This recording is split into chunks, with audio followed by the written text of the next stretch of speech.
let's call the meeting to order. And with that, the first order of the meeting is the approval of the minutes of September 8th. Thank you again, Scott, for putting those together. We appreciate that. Is there a motion to approve the minutes? I move to approve. Okay, Scott, you're the only other person who can second. I second that. Okay, all in favor, please indicate by saying aye. Aye. Opposed, nay. Motion carries, so they are approved as written. Again, thanks, Scott, for doing all the stuff. If you watch me moving over, I'm keeping track of things on the agenda. I do it the old way, and that is with a pen and paper, and run that direction. Next item is the action list, and the action list only has one item on it.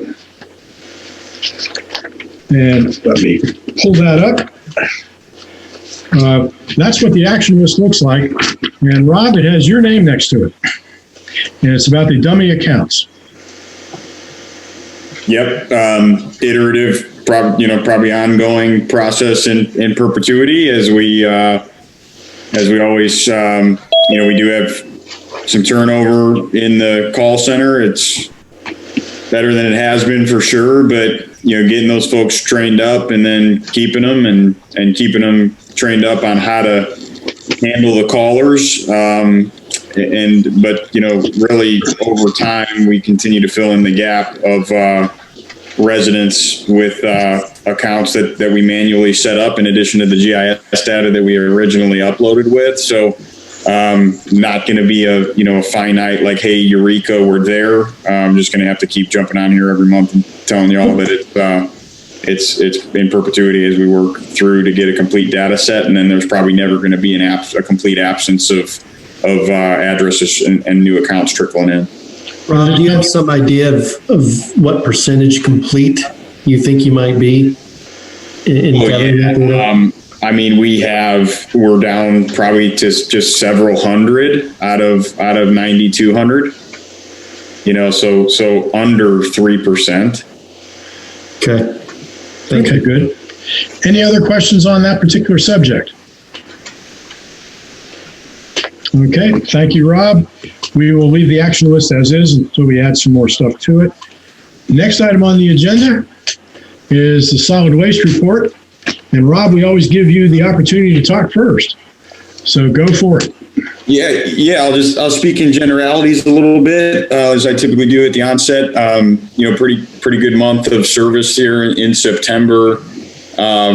We saw volumes at the curb fall back a little bit on the solid waste side and recycling with the first month of some folks going back to schools that are out there or some other businesses starting up, still increased from normal course levels. And then yard waste, just kind of that calm before the hopefully not literal storm there before leaf season, where yard waste, floats around 200 tons for the month. But we're geared up and ready for the leaves to fall and to get to that. But you'll see in the agenda that Roz circulated the calendar that we all need to put our minds together on for 2021. Think there was a lot of good contributions to that, getting a good product out in 2020. So I hope less iterations of it, but whatever needs to be done, our printer, our vendor stands ready to make whatever changes are collectively decided on. And then back to the yard waste topic, we broached that a little bit more detail last month, but coming back around to that, and in the preceding time here before the big season hits, it continues to feel like we need to navigate the contract away from this 20-minute dark, black hole that's confusing and not usable. So I think Roz, CJ, and I had pretty good engagement over the past month on that with potentially amending the contract to put something quantifiable and practical in there for the residents, such as the City of Charlotte. City of Charlotte not only is more clear in their instruction about the size of the piles.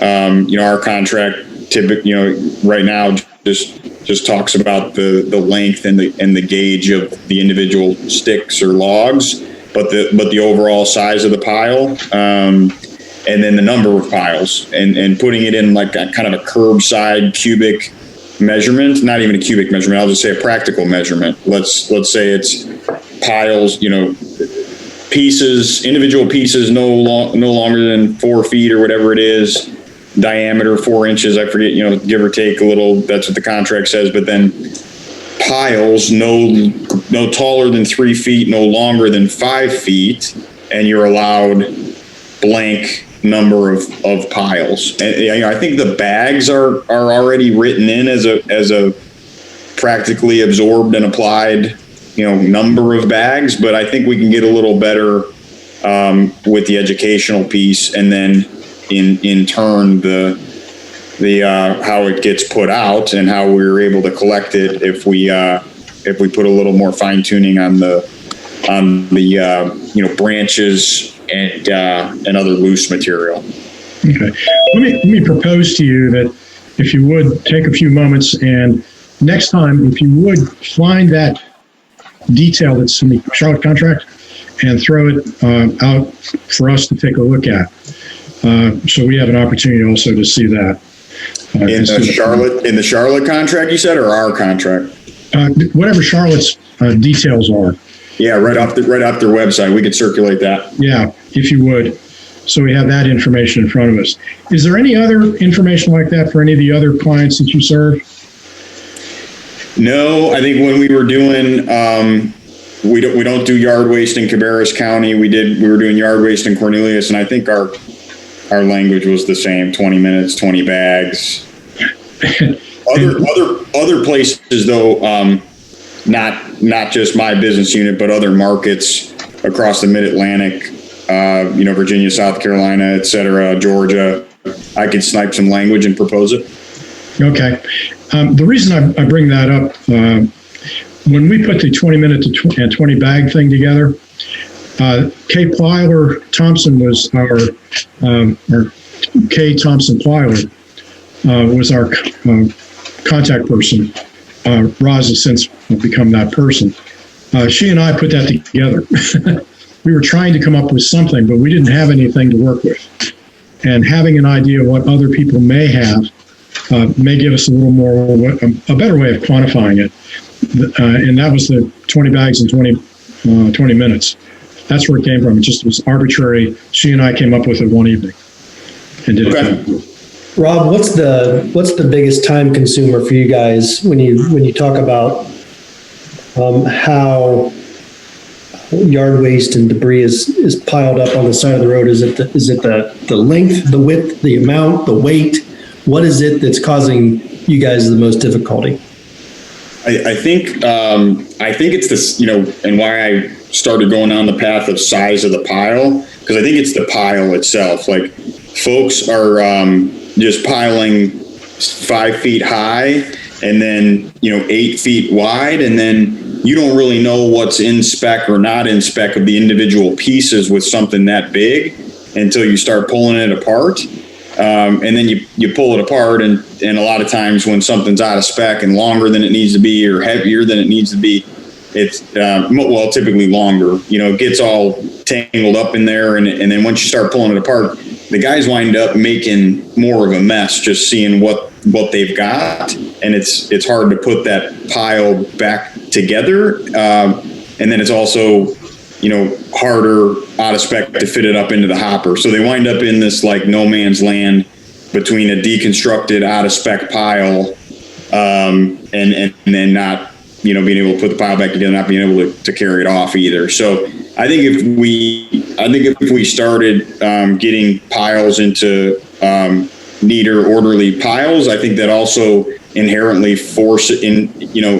enforces the individual pieces being a certain size, and it could all be kind of more easily piecemealed into those smaller piles. And then we could set up something that says, like, you can have 12 or 12 to 15 3-foot high piles, 5-foot wide piles. Okay.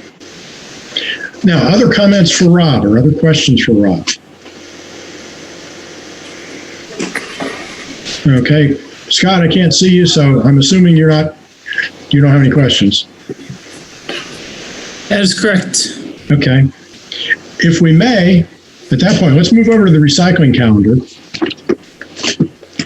And I've got to pull that out. There it is. I printed out a copy of it. There's page one. Whoop, there's page one and page two. I'm kind of a nut on doing front and back on paper. We've had some conversation, and Roz, jump in and help out with that.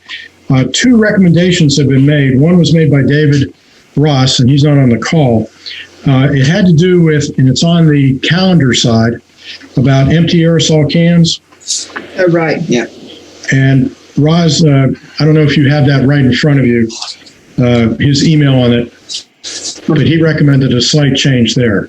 Yeah, he said, please remove where it says no paint cans from where it says empty aerosol cans. Please recycle these items in the green section right there.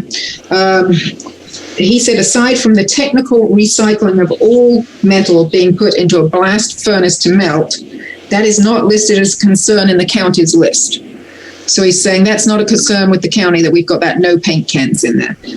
He also recommended that we merge them together, which is probably a good idea, and just say empty cans, aerosols, and others, instead of somewhere we have just cans. We have empty aerosol cans, and then we have cans. We can merge that into just empty cans, aerosols, and others.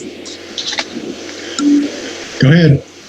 Hey, Roz, just to repeat that back to you. So we're striking paint cans. I don't think the MEC Recycling Center wants paint cans. Apparently, according to David, that they said that's not an issue that they brought up. It's not listed as concern in the county's list. Okay, I'll double check that with the county. I think it was listed under recycling cans, and we only aerosol cans. Excuse me, and aerosol cans have to be empty. Okay. They don't want paint cans. Period. That's why we had originally put it in there. So you all can talk about it and. So, Raj, the wording you're proposing, at least in a general sense right now, empty cans, dash aerosol and others. Yes, that's what David proposed. Correct. Okay. Rob, is that okay for tentative wording? Yeah, I mean, David is typically always speaking from a point of intelligence. So, I mean, we'll have to see where he's coming up with that. I think, especially if you generalize cans away from like soda cans, like just other cans, I still think paint cans is a useful item to have listed there. But I would be interested to hear more about David's position there. I'm just going to speak. When I was with the county, they had no problem with paint cans as long as the paint was completely, you've taken the paint out of it, or you can open up the can and let it dry out. But they had a problem if you just go through away paint cans that had paint inside of it. That's the only thing I can recall is that they just had a real concern about paint being in the can itself, and some people just want to leave the lid on it and put it into the recycling, and they don't like that piece. So I agree with you there, but I don't mind the paint can itself, because you can throw that in a furnace and the paint will just go boom, it goes away. But if they have paint inside of it, it's not a good thing. So the word empty, what you're saying, Ollie, the word empty is very important. Yes. And I agree with Ollie. That's my experience as well, working on the county advisor or the county waste management board. They will take empty paint cans, but they don't want paint because it gets all over the equipment and into the ground too. Yeah, that's interesting, because I don't know too many people that are going to get that paint out of there enough, probably. Scott, looks like you wanted to say something. Yeah, I mean, I got a couple things here. One is, one option is to quantify the material of the can, maybe, and also clean empty cans. Again, it's it's tough.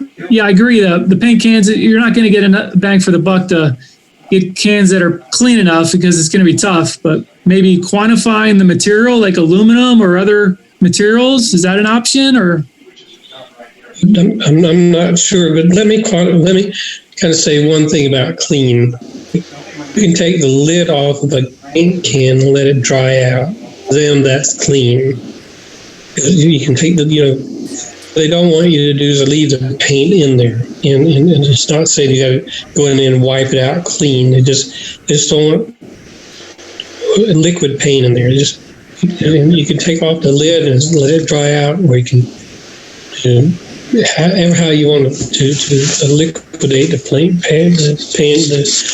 itself. But I don't think they really intend for it to be totally clean. Unfortunately, that's what we do with plastics nowadays. But anyway. Okay, and Andrew, is that still the feeling and thought of the Solid Waste Advisory Committee? Yeah, it just can't be liquid paint. It can be dried paint in the can.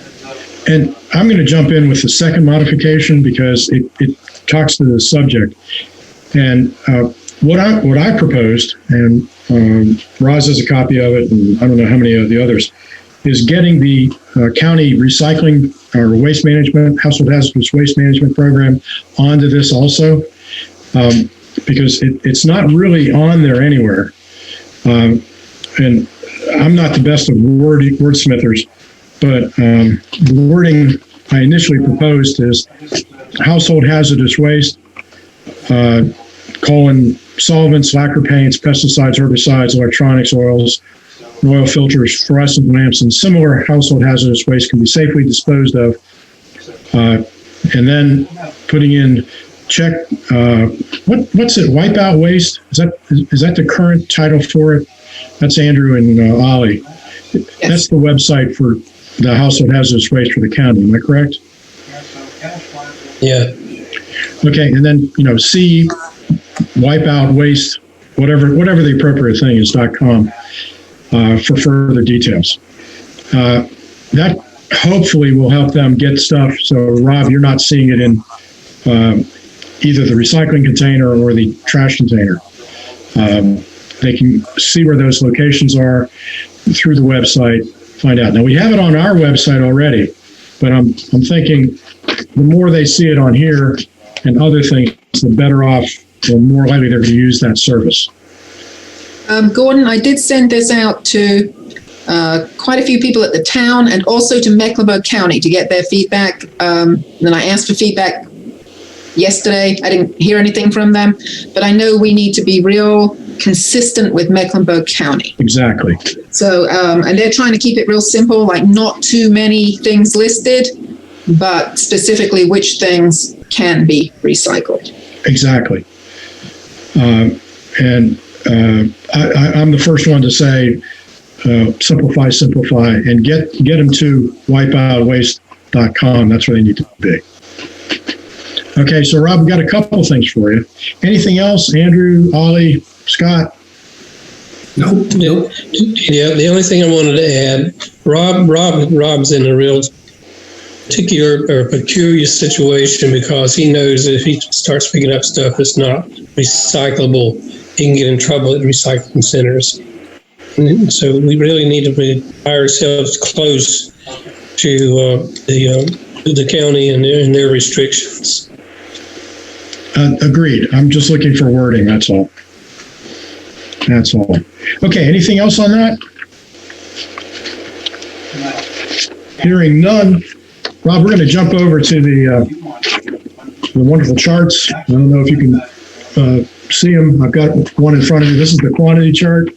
Rob, you were referring to it a few moments ago in your notes about the quantities and such.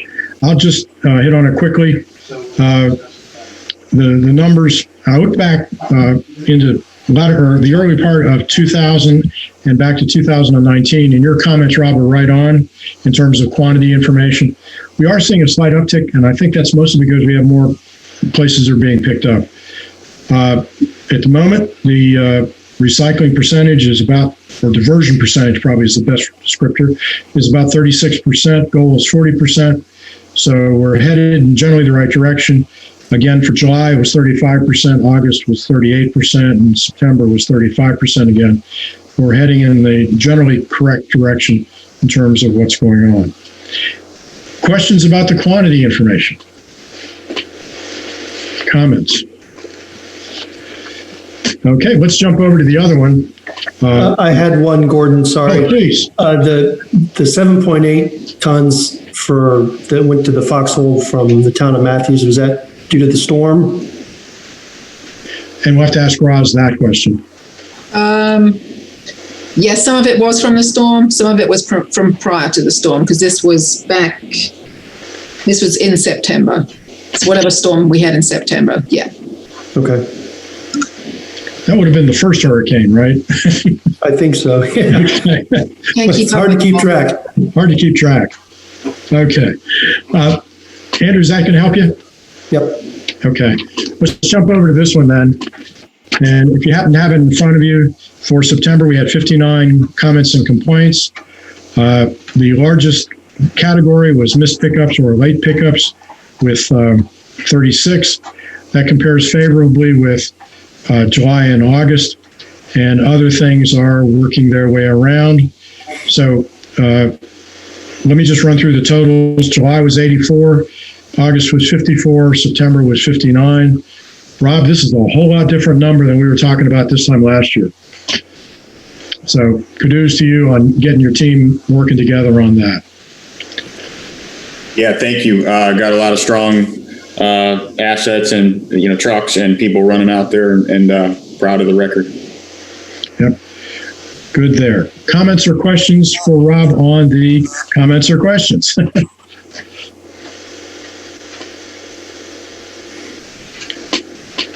Hearing none, at this particular point, we have completed the stuff that's under solid waste. Except, are there any other issues? If there are none, thank you very much. Rob, you're welcome to stick around and participate, or you can go back to being father, husband, all that kind of stuff. Yep, gonna go read some bedtime stories. You guys stay well. Thanks for having me. And by the way, Rob, how is your team doing on COVID-19? Good. By the grace of God or somebody or something, have been relatively case-free and staying well. Okay. Quick question for Rob. So you're going to go back and add those two changes to the recycling calendar and then send me the updated proof?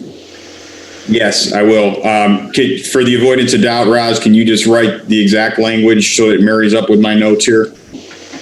Or have Donald just pass through his comments so that I don't leave him short of what he's looking for?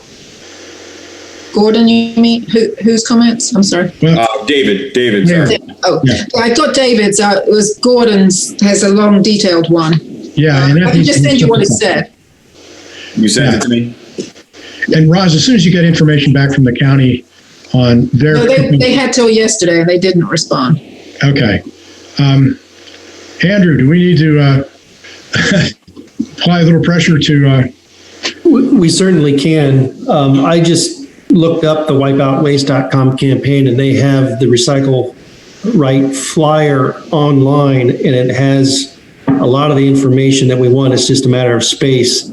I think a reference to the wipeoutwaste.com website is the least we should add. Yeah, that's the least. And if we can give them a couple examples and point them in a direction, I think that's the right thing. If there's anything on that flyer, Andrew, if you want to shoot that to Roz, I was struggling for words, but if we got something that's already been through the system, let's run it through. Yeah, they've got a whole page on household hazardous waste, unfortunately, and Yeah.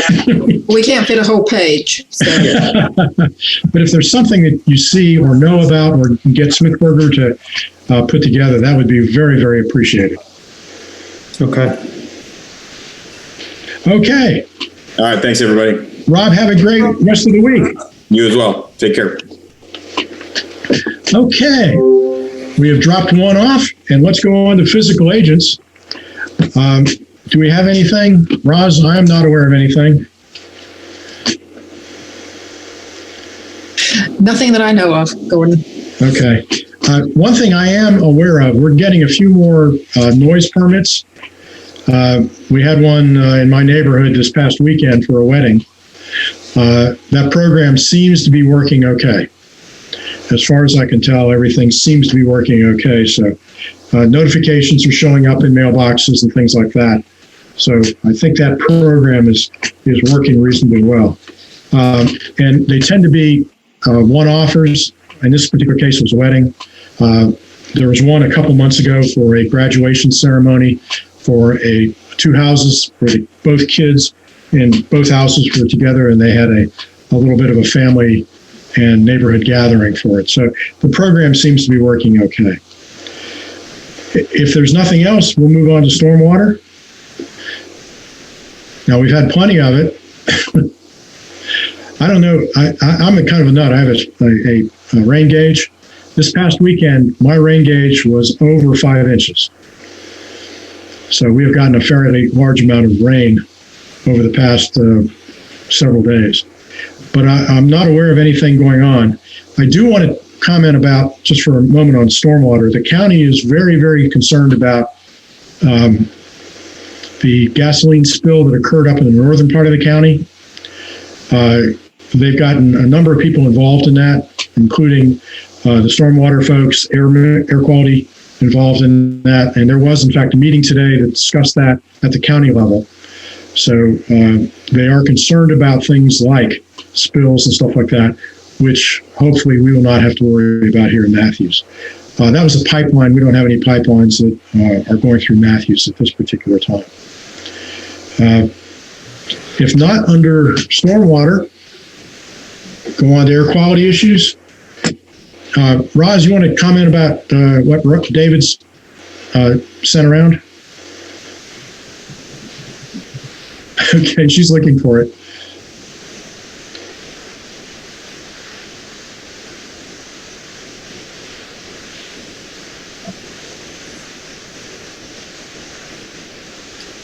Okay, so David sent us an email. As for air quality, the 7-Eleven Exxon station at the intersection of Windsor Square and 74 had a performance test performed of their vapor recovery system.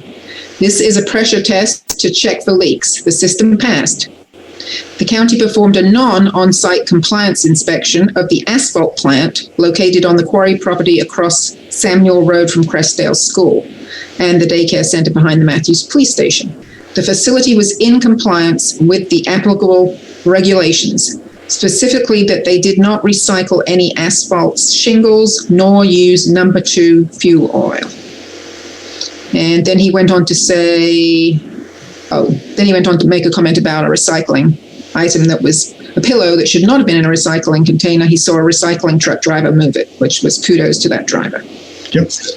Okay, let me add in that on the ozone for the summer, we have had no exceedances.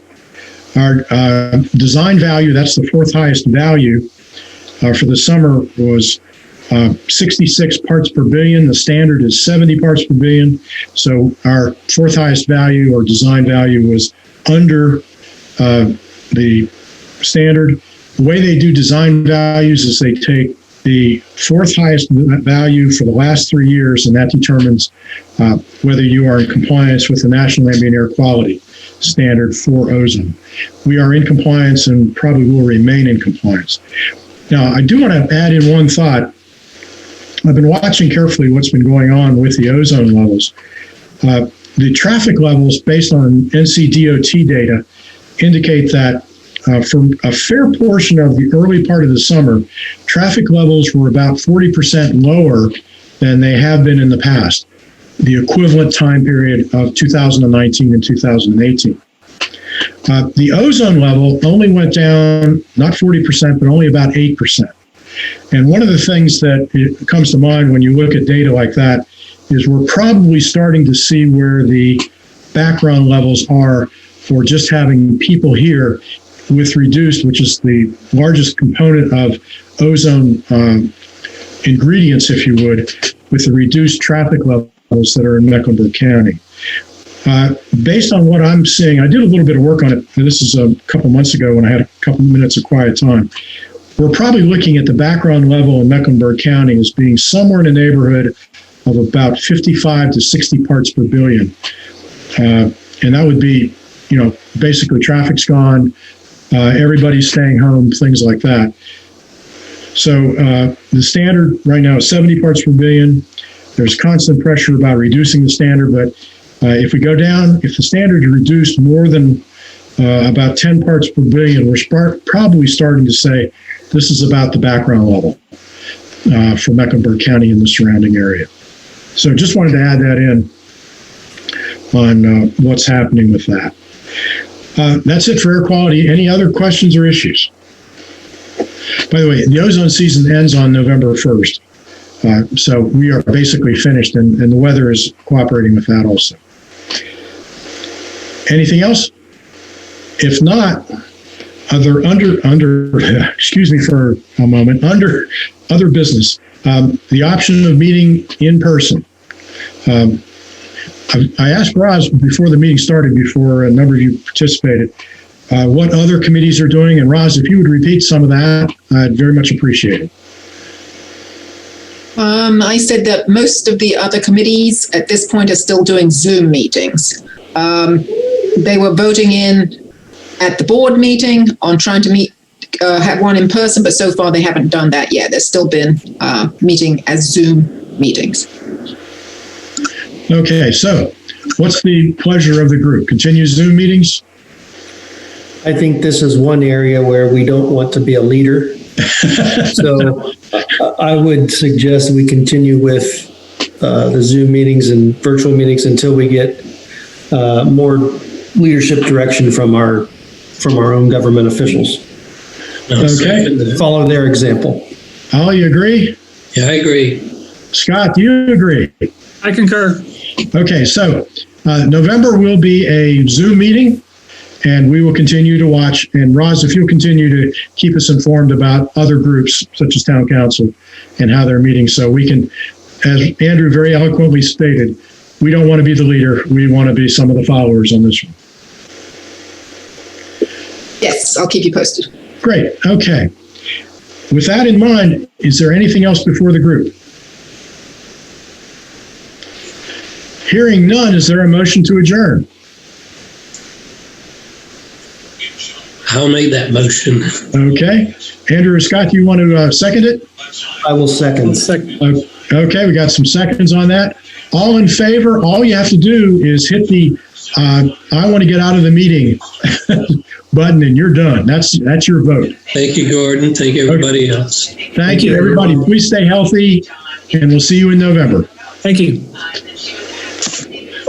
And Roz, thank you very much. Okay. Have a great rest of the day, Roz. Uh-oh, can't hear you. You're muted. See you next month, Gordon. Okay, Bye. very good. Okay, bye-bye. Bye, everybody.